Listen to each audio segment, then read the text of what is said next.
What are advanced directives? What is a living will? Are there different types? These are issues you need to think about now because it's not uncommon for people to feel forced into important, life-altering decisions. Find out more in this edition of Life Matters. Brian Johnston has been a teacher and a coach, a legislative advocate, what's sometimes called a lobbyist, a husband and a father. He has committed himself to affirming the value and significance of each human life, even the seemingly insignificant. And now here's our host, Brian Johnston. Welcome back to Life Matters. We're your program on the right to life, on the culture, and on the very real battle of ideas. It's battling. This is not a metaphor. If you're not engaged in this battle of ideas, you need to know lives are genuinely going to be lost, or they'll be saved because you've decided to battle.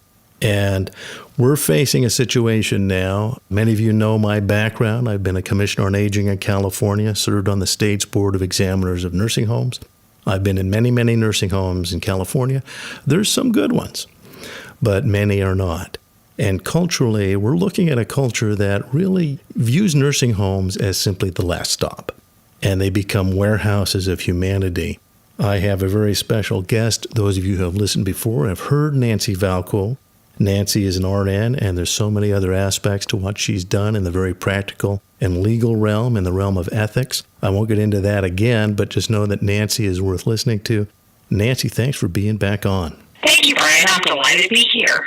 So what we're looking at, and I think we need to prepare people for this, is my experience is most families aren't prepared when an elderly relative or maybe someone from a serious accident and they have to go into rehab and they can't come home, they end up in a long-term care facility, LTC for short. Sometimes it's an SNF, a skilled nursing facility. But these are in every state. These are everywhere. I would say that in your city, wherever you are, there's at least one within a 5-mile drive, and there's probably several.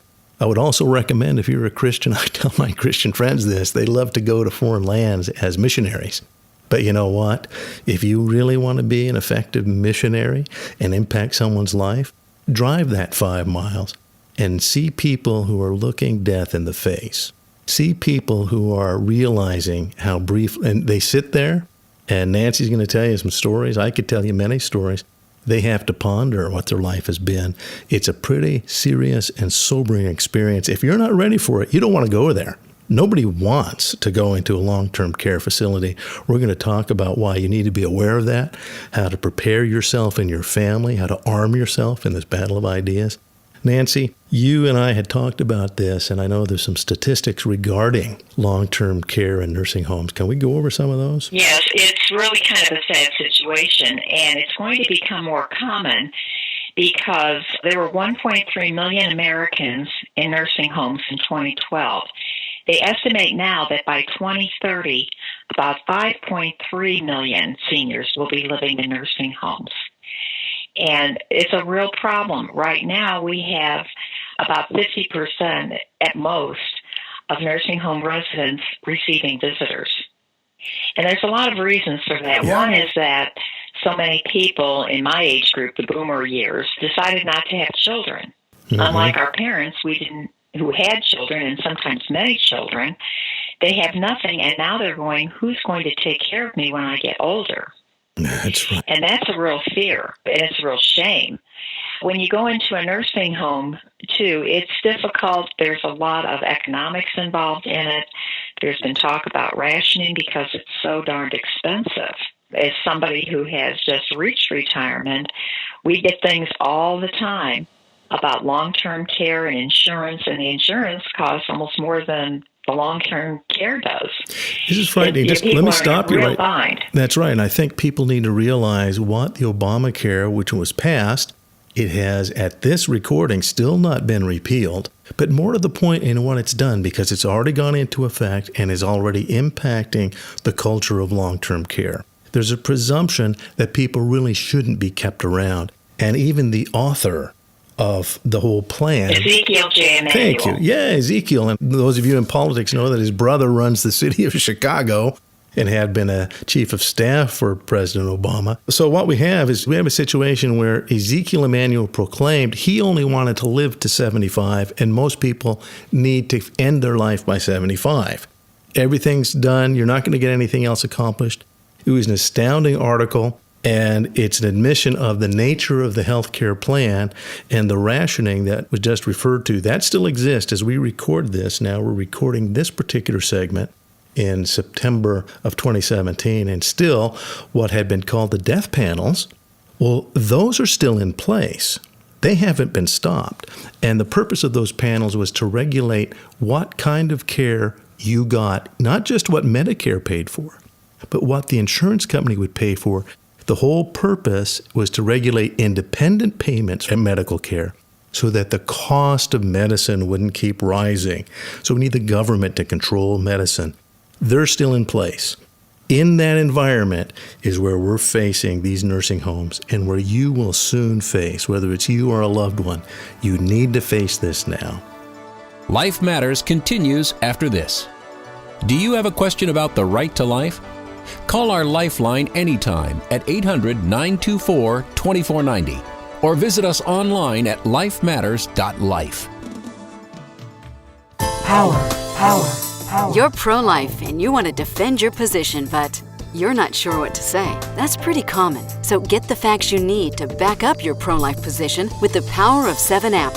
The Power of 7 gives you effective pro-life replies to 7 of the most common pro-abortion arguments. It's simple, it's easy to use, and it's free. Power of 7. Download it now at thepowerof7.org. The Power of 7, the number 7.org. And now back to more Life Matters with Brian Johnston. Well, welcome back to Life Matters, your program on life, culture, and the very real battle of ideas. Well, I'd like to take a moment and reintroduce our guest today. We've had her on the program before. Nancy Valko has been working in critical care nursing as a hospice nurse, in home health nursing, in oncology and dialysis and various other specialties for 45 years. She currently works as a legal nurse consultant, and you can find out more about her work at www.valkogroup.alnc.com. Again, she's a legal nurse consultant. Nancy, you mentioned, I think, a shock, and that is that more than half of the people in nursing homes never even get a visitor. Well, and on dementia wards, almost no one gets visitors. This is a real difficult problem. I was the durable power of attorney for the woman, Dr. Ann Bannon, who started Doctors for Life. And she never had children or married, but she had us, and I monitored her medical care. And when she got dementia, I was pressured to make her a do not resuscitate. And I refused because I knew what she wanted. She did not want a do not resuscitate thing until she was on what we call the terminal trajectory. When she was actively dying, then she would be okay. Right now, there's a lot of talk about feeding tubes and dialysis and things for older people. In fact, a few years ago, there was a New York Times article where they were talking about the elderly and dialysis, and I had been a dialysis nurse, and they said, well, it was just started for young people, which is not true because I was there at the beginning. But in this article, they talked about how, when people are older, probably they shouldn't have dialysis. And the doctor who was talking about this went into an elderly man's room and talked to him about dialysis. And he said, well, it's terrible, and they take your blood out and clean it and all this. He said, how do you feel about that? Assuming that the guy would say no. He says, no, I think I'd like that. Good. Afterwards, the doctor told the reporter, he said, well, maybe we shouldn't even be offering it. Yeah. At a certain point. That's right. And that's really scary. You may not even know that you're being rationed in the future because you just won't know what's there. This is why all my elderly friends, I have a 95-year-old friend who is adorable, and she's an end-stage congestive heart failure. I help to take care of her 65-year-old son, and this is very good, is being paid to help take care of her as a caregiver in her own home. She does not want to go to a nursing home. She recently had a bad wound on her leg. I told her what needed to be done. She went to the doctor, and it's healing up beautifully. And she's got 6 kids who just adore her and grandchildren. And it's a wonderful situation. We're keeping her in there as long as we can, even though she's getting weaker. But this is what you do for people. And one of my friends, Julie Grumstad, of the Pro-Life Healthcare Alliance, started a program in her state after talking to the bishops called the Befrienders Program, where people in parishes volunteered to spend 1 hour with one patient 1 day a week in a nursing home. I think that's excellent. And people need to know what it's like. Older people, it's kind of scary. My son, one time, I took him to visit his grandmother and his great-grandmother in the nursing home. And afterwards, I asked him, I prepared all my kids for it, and I asked him, I said, well, what do you think since you've been in there? And he goes, I'm really sorry, Mom, but I hope I die before I get old. Yeah. He kind of got the wrong impression. Right. But it's so incredibly important. I personally love older people. I always have. I started my career in healthcare at 13 as a volunteer in a nursing home feeding the elderly.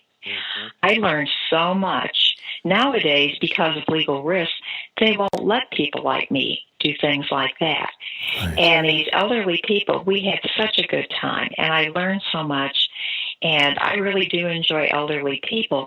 But people think about aging in our society as you're losing your looks, you're losing your mind, you're losing everything else, when that's not necessarily true. And even like with my mother who had Alzheimer's, I wrote a blog one time, 5 things I learned about caring for someone with dementia from my mother and my daughter. Because I was always called in the hospital. I worked ICU at the end. Every time there was someone with dementia, they said, call Nancy. And I said, let me teach you how to do it. And people said, no, you're good at it. You do it. I said, it's very simple. Yeah. The answer was I treated her just like I did my 2-year-old, made things I wanted her to do very simple, broke them down one at a time, talked to them, smiled, reminded them who I was. That's right. And I'll tell you, it was a wonderful experience. Well, Nancy, you're hitting something that has been lost in our society. You know, up until World War II and Grandma and Grandpa died, they usually died in the room upstairs. After World War II and the change in our culture, we began sending them away as they got sick. But before that, life and death was actually part of everybody's life. Right now, we only see it on television. Bang, bang, you're dead. It's removed. We don't sense the pain. But in those days and in most societies, when a loved one died, you were there with them, and it's never easy. I've been a hospice volunteer. I want to encourage every listener, visit nursing homes, be a hospice volunteer. It'll change your life. I've been at 5 births of each of my children, but it's the passing that were even more powerful because it's going to happen to all of us. We come into this world, we go out of this world. It's a spiritual experience, my friends. If you're not ready for it, that's what scares a lot of people. They don't want to face that. That's why they embrace, out of fear, assisted suicide. But you need to be ready for that. After World War II, we sent our loved ones out of our lives. And so people aren't used to that, and that's given rise to what Nancy's mentioned, where many people get no visitors. And that's the saddest thing, is loneliness is such a great poverty, as Mother Teresa had said. And one thing I really hate about it today is everybody goes, I don't want to be a burden. And my own mother said that. She said, I never want to be a burden on your children. When she got sick, she was not a burden. And I took care of her, and it was wonderful. That's and right. When she passed away, she was well taken care of, and we had a feeling that she passed as beautifully and exactly the way she wanted to. That's However, right. I never tell my children I don't want to be a burden. I never have. And one reason is because there is a circle of life. We all take care of each other, and there's so much joy you get out of that, whether it's a new grandchild or an elderly grandparent. But the other reason I didn't tell them that, because when they were teenagers, they thought already I was a burden, and I wasn't even sick. Yeah, that's kind of true, isn't it? I think it's important that, especially if you go to a Christian church of any kind, make sure that you have a visitation ministry at your church. Bring people, sing songs. I know a lot of nursing home, they usually have an events coordinator, and they're looking for things for these people. They want to keep them active. So if you go and have a church service there, but more than that, not just singing with them, but spend time with them as individuals. There's something else then that Nancy mentioned that's lost on people. You don't realize that as you get older, it's happening to me, you start to lose your palate, your tastes. So if you recall when you were 5 or 6, if you had hot sauce, wow, it was hard to handle. But as you get older, we want spicier food because we're actually losing our palate. Particularly for men, I've noticed this in nursing homes. You will find men sitting in a wheelchair, no one giving them any attention, and especially if it's in a dementia ward, and there'll be a ring of white spittle around their mouth. That indicates chronic dehydration. And you know why? They've lost the sense of thirst. So even though they can give themselves a drink of water, they don't. They don't realize they need it. And unless someone is there helping them, they're already chronically dehydrated. Many of these nursing facilities, many SNFs, that's a skilled nursing facility in California, they will not give a drip. And so these people are well on their way unless an individual comes in and says, hey, Uncle Bill, hey, have some water. Here, drink up. And you need to help people. If you have a loved one that's in a nursing home, don't think that the nurses' aides are going to feed them, even though they come around at noon and at 6 o'clock with the plate of food and the beverages. Very often, they'll just leave them in front of them. And I've seen this happen. I've been present where the nurse's aide comes back and says, oh, you weren't hungry. They pick it up and take it away. That is as much, and I'm not even blaming these people. They're very poorly paid, and it's not a fun job. Unless there's someone who's committed to make sure that that individual is cared for and taking care of themselves, they go way downhill really quickly. And if you are not aware of that, you need to be, particularly if your loved one is there, and that's what I recommend. If you can't be there, hire someone. Literally hire. We have done that. Hire someone who will go in and visit grandma, grandpa, encourage them to eat, befriend them at mealtime so that they're getting that attention, because often the facility, you may think they're doing it, and they can't. They can't get around to feeding people and making sure that they're eating and drinking in particular. Go ahead, Nancy. Brian, one thing, and you're so right, visiting your relatives frequently in nursing homes or friends or people that you know is actually a safety measure. Yes. Because when someone is regularly visiting one of the residents there, they are better taken care of. That's right. They know that somebody's coming in to check on them, and your relatives will get care. They won't be as likely to have that plate of untouched food taken away. That is so right. And that's right now in the environment we're in, folks. Again, whatever state you're in, but particularly in the states now that have authorized medicine to be used lethally, this is a terrible change in the ethics of medical facilities. And it's the family, just as it was at the beginning of society. It's the family as your first circle of defense. Don't expect some government institution to protect you. And ask questions. And if they have, like many places do, like I did for my friend Dr. Bannon, if they have care conferences, which I'm in Missouri, and this facility always had them every 3 months, I insisted that I be there. I personally would go over all the lab results. I would talk to them. I'd want to report on eating, everything else. And it was great, and she got great care. That's right. And if you're not a medico, Nancy has an advantage of knowing what those charts mean. Ask someone that you know. Get their opinion on what's really needed, and make sure it's someone who you trust. But don't be passive. Be assertive regarding your loved ones. You need to in this environment. I'm not kidding. You need to be assertive if you want to protect your loved ones. Nancy, we're going to have to wrap up again, and I really want to have you back. I know that in November 18th at Biola University, you're coming out to California. Looking forward to having you here. But thank you again for being on Life Matters. Thank you, Brian. I'm so happy to be here. You're listening to Life Matters. If you have questions or comments for Life Matters, call 800-924-2490. Give us your name and the town you're calling from and a quick question or comment. Hi, I'm Kevin Sorbo, and I was very excited when I heard about LifeFest Film Festival. LifeFest is the film festival dedicated to showcasing films that affirm the intrinsic worth of innocent human life and the profound significance of each life. One seemingly insignificant person can in fact change the whole world in which he or she lives. That one singular life ends up being of vital importance.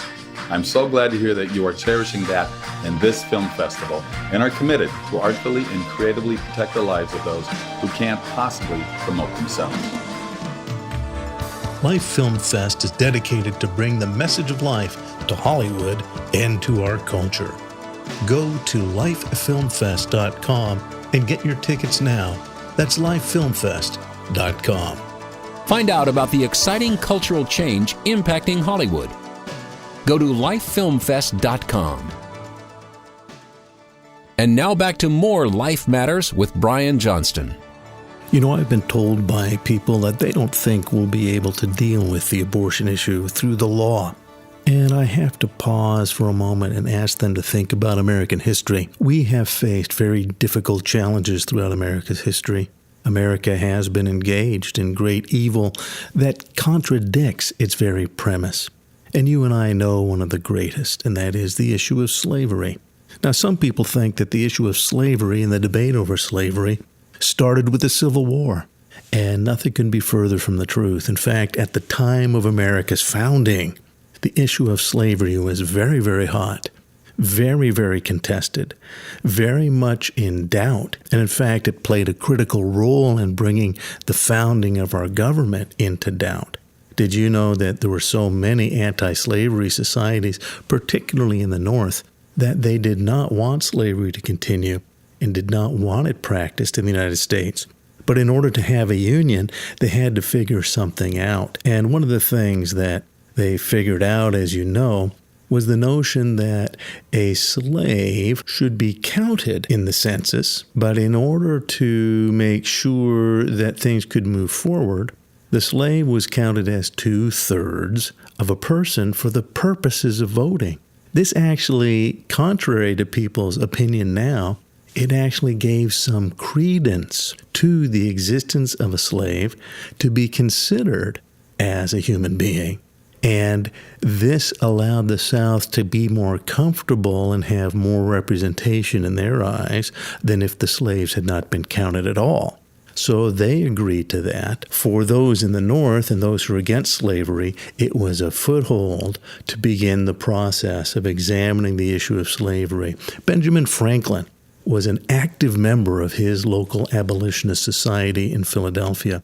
And by the time the Civil War came around, there were more anti-slavery organizations in the South than in the North. So this issue was being contested all along, and quite literally, as Lincoln himself said, this took about 87, actually 88 years to resolve.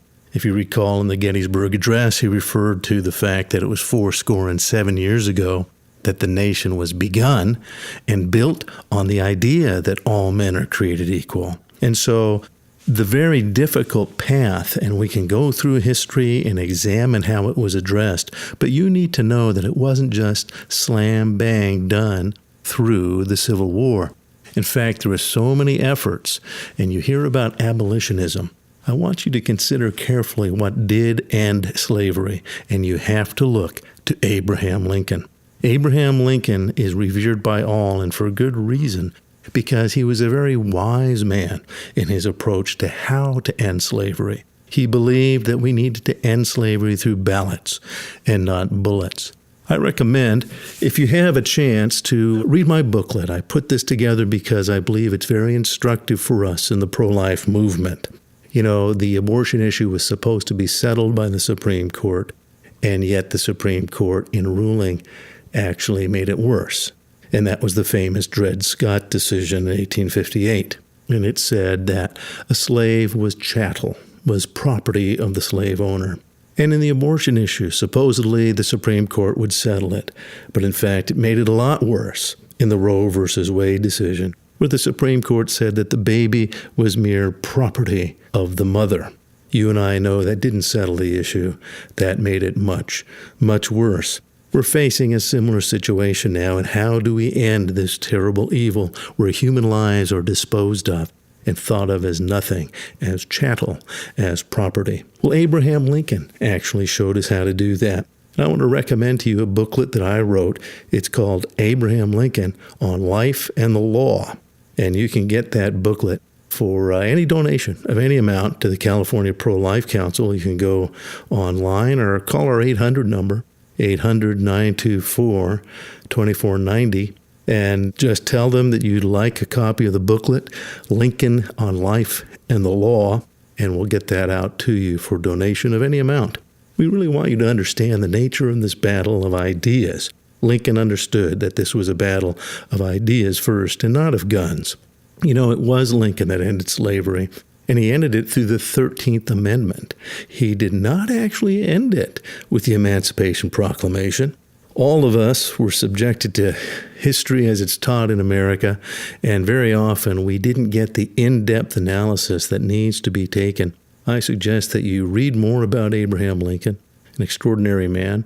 You know, a great film, if you didn't see it, please rent it. It was this film by Spielberg on Lincoln, and it shows how the 13th Amendment was indeed passed through great work. Lincoln really wanted a nation that was governed of, by, and for the people. So it wasn't guns that were going to change things. It was actually the laws. And as an extraordinary lawyer, and in many ways a philosopher king almost in the Plato sense, but Lincoln applied great wisdom as he pursued the difficult issue of slavery. He was a member of the Whig Party before he was a Republican, and the Whigs were opposed to slavery too, if you look into history. Henry Clay, the great compromiser, was fighting slavery in the Compromise of 1833, in the Compromise of 1850, and of course in the Great Missouri Compromise. Those were all efforts to limit and control and to not let the curse and cancer of slavery spread. Slavery was being fought from the very beginning of our republic, and it was only through the passage of the 13th Amendment that it was ended. The same is true with abortion. It's only going to be working through the law and understanding how the law works and how we influence public opinion.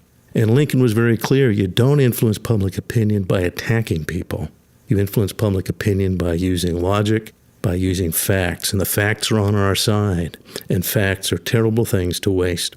So I want to recommend that little booklet to you, Lincoln, on Life and the Law. I think you'll enjoy it. It'll help explain to you why our movement is here, and why this fight is very real, and why it's a battle of ideas, first and foremost. That's Lincoln on Life and the Law. And call our 800 number, 800-924-2490, and we'll be glad to send that out to you. Thanks a lot. To subscribe to the Life Matters podcast, go to lifematters.life, where you'll find out a lot more about life, culture, and the battle of ideas. Life Matters is a production of the California Pro-Life Council, the state affiliate of National Right to Life. Wherever you are in the nation, you can find out more at National Right to Life. You can find vital pro-life information and also find the access to your state and local Right to Life affiliate. Get informed and get involved.